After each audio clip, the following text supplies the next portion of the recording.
আসসালামু আলাইকুম রহমতুল্লাহি ওয়া বারাকাতুহু। আজকে আমরা আলোচনা করব একটি এলইডি লাইট সম্পর্কে, অর্থাৎ এই যে এটা কলস বোর্ডের এলইডি লাইট, এই এলইডি লাইট সম্পর্কে আমরা আলোচনা করব।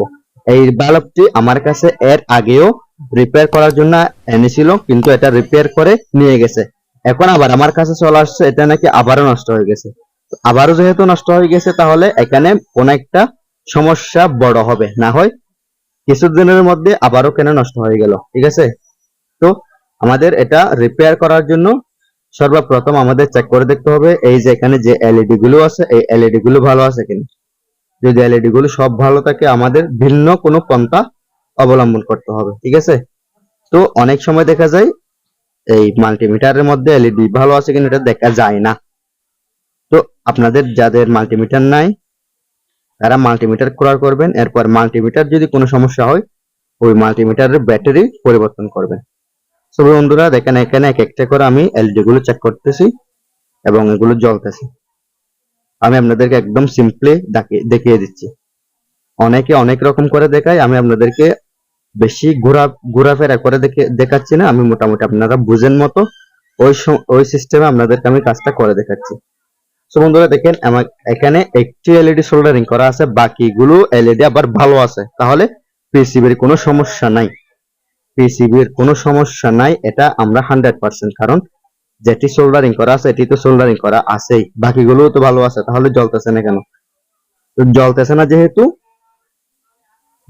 না যেহেতু আমাদের কাজ করতে হবে যে যেটা ড্রাইভার সার্কিট আছে ওই ড্রাইভার সার্কিটে।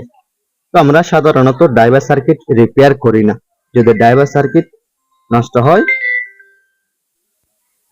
আমরা সাধারণত ড্রাইভার সার্কিট রিপেয়ার করি না। যদি ড্রাইভার সার্কিট নষ্ট হয়, তাহলে আমরা এটা পরিবর্তন করে ফেলি, একদম পুরোটাই আমরা পরিবর্তন করে ফেলি। দেখি ড্রাইভার সার্কিটের সমস্যা কি, অথবা নাকি তার বিচ্ছিন্ন হয়ে গেছে, এটাও তো আমাদের দেখতে হবে, তাই না? এজন্য আমি ড্রাইভার সার্কিটটি বের করে ফেলবো। তো ড্রাইভার সার্কিট বের করার আগে আমাদের এই যে পিসিবি যেটা আছে, পিসিবি বের করতে হবে। ঠিক আছে, এই যে এই পিসিবি বের করতে হবে। সো ভিউয়ার্স, এই যে ড্রাইভার সার্কিট ব্যবহার করলাম, সরি বাহির করলাম, কিন্তু আমি বাহির করার সাথে সাথে দেখতেছি এই যে এখানে ড্রাইভার সার্কিটের অর্ধেকাংশ, ঠিক আছে, পুড়ে গেছে, বোর্ড পুড়ে গেছে। এরপরে দেখা যাচ্ছে এই যে ক্যাপাসিটর, এই ক্যাপাসিটর ফেটে গেছে, এই ক্যাপাসিটর ফেটে গেছে।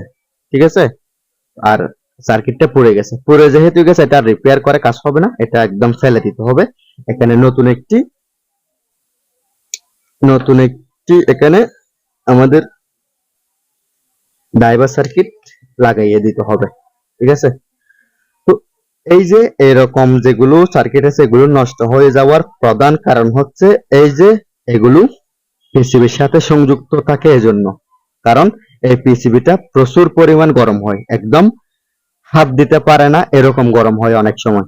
তো এরকম গরম হয় ভালো কথা, তো এই যে এখান থেকে যেটা গরমের যেটা ভাপ, এটা সার্কিটের মধ্যে আসে, যার কারণে এটা বেশিরভাগ সময় নষ্ট হয়ে যায়।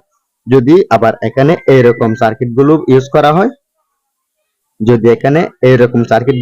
হয়, তাহলে অনেক দিন যাবত লাস্টিং করবে। কারণ পিসিবির গরম হিট, অর্থাৎ পিসিবির যেটা গরম প্রভাব, এটা সার্কিটে পড়বে না, কারণ সার্কিটটি এখানে তারের মাধ্যমে সোল্ডারিং করা হবে, সার্কিটটি উপরে থাকবে। জন্য এই সার্কিট ব্যবহার করলে ভালো একটা ফলাফল অবশ্যই পাওয়া যাবে।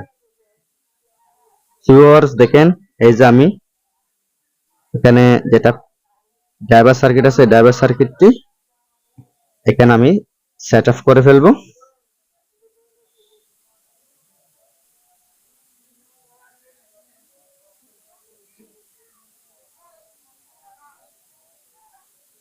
এই যে এভাবে করে সেট আপ করে ফেলবো। এরপর এখানে যেগুলো পিন দিয়ে আছে, এই পিনগুলো আমরা দিয়ে দিব।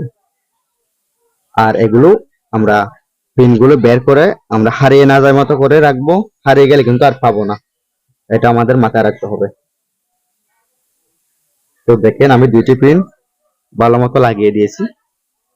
এখন আমি এই যে আমাদের পিসিবি যেটা আছে, পিসিবিটা এখানে লাগিয়ে দিচ্ছি।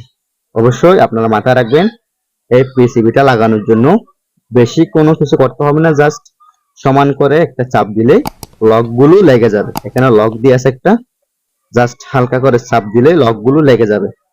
তো এখানে এই যে এটা হচ্ছে প্লাস, এটা হচ্ছে মাইনাস, ঠিক আছে, এটা হচ্ছে প্লাস, এটা হচ্ছে মাইনাস। তো এই যে প্লাস এবং মাইনাস এখানে চিহ্ন দিয়েছে, আমরা এখানে এই প্লাস মাইনাস চিহ্নগুলো খুব ভালো মতো সোল্ডারিং করে দিব, ঠিক আছে। এই যে এরকম করে ভালো মতো সোল্ডারিং করে দিতে হবে, যাতে তার বিচ্ছিন্ন হয়ে না যায়। তো দেখেন, এই যে আমি যেভাবে করে সোল্ডারিং করে দিচ্ছি, আপনারাও ঠিক সেম উপায়ে সোল্ডারিং করবেন।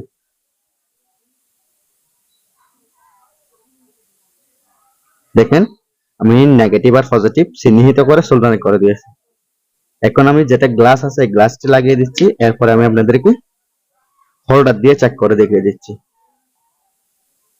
সো বন্ধুরা, এখন আমি হোল্ডার দিয়ে আপনাদেরকে চেক করে দেখাচ্ছি এটা রিপেয়ার হয়েছে কিনা। তো বন্ধুরা দেখেন, লাইটটি খুব ভালো মতো জ্বলতেছে, ঠিক আছে। আগে যেটা ড্রাইভার সার্কিট ছিল, এই ড্রাইভার সার্কিটের চেয়ে এখানে যেটা লাগিয়েছে এটা অনেক গুণ বেশি টেকসই হবে, কারণ এই যে পিসিবির মধ্যে সার্কিট সংযুক্ত নেই এজন্য। সো বন্ধুরা, ভিডিওটি যদি ভালো লাগে লাইক, কমেন্ট এন্ড শেয়ার করবেন, আমার চ্যানেলটি সাবস্ক্রাইব করে পাশে থেকে বেল বাটনটি অল করে দিবেন। পরবর্তী ভিডিও দেখার আমন্ত্রণ জানিয়ে আজকে এতটুকুর মধ্যে শেষ করলাম।